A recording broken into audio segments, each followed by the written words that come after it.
Книжка открывается, сказка начинается. Гензель и Гретель.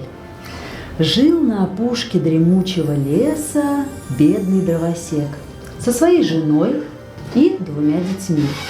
Мальчика звали Гензель, а девочку Гретель. Жил дровосек впроголодь. Вот наступила однажды в той земле такая дороговизна, что не на что было ему купить даже хлеба на пропитание. И вот под вечер, лежа в постели, стал он раздумывать.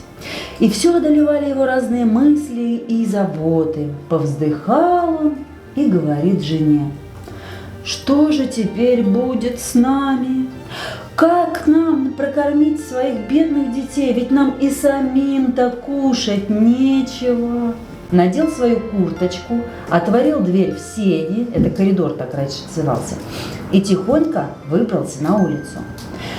На ту пору ярко светила луна, и белые камушки, лежавшие перед избушкой, блестели, словно груды серебряных монеток. Гензель нагнулся и набил ими полный карман. «Эй вы, лежебоки, давайте-ка пора подниматься, собирайтесь в лес за дровами». Дала она каждому из них по кусочку хлеба и говорит: «Вот это будет вам на обед». Вот вошли они в самую чащу леса, а отец и говорит: «Ну, дети, собирайте теперь хворост, а я разведу костер, чтобы вы не озябли». Гензель и Гретель собрали целую кучу хворосту, разожгли костер. И когда пламя совсем хорошо разгорелось, мачеха говорит: «Ну, детки, ложитесь теперь у костра, да отдохните как следует». Сели Гензель и Гретель у костра, и когда наступил полдень, каждый из них съел по кусочку своего хлеба. Они все время слышали стук топора и думали, что их отец где-то поблизости.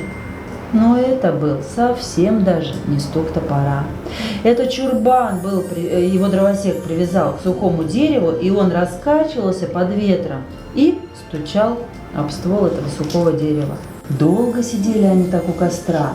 От усталости глаза у них стали закрываться, и они крепко-крепко уснули. Ну а когда проснулись, была уже глухая ночь. Заплакала Гретель, конечно, страшно стало, и говорит: «Ну как же нам теперь выбраться из этого леса?»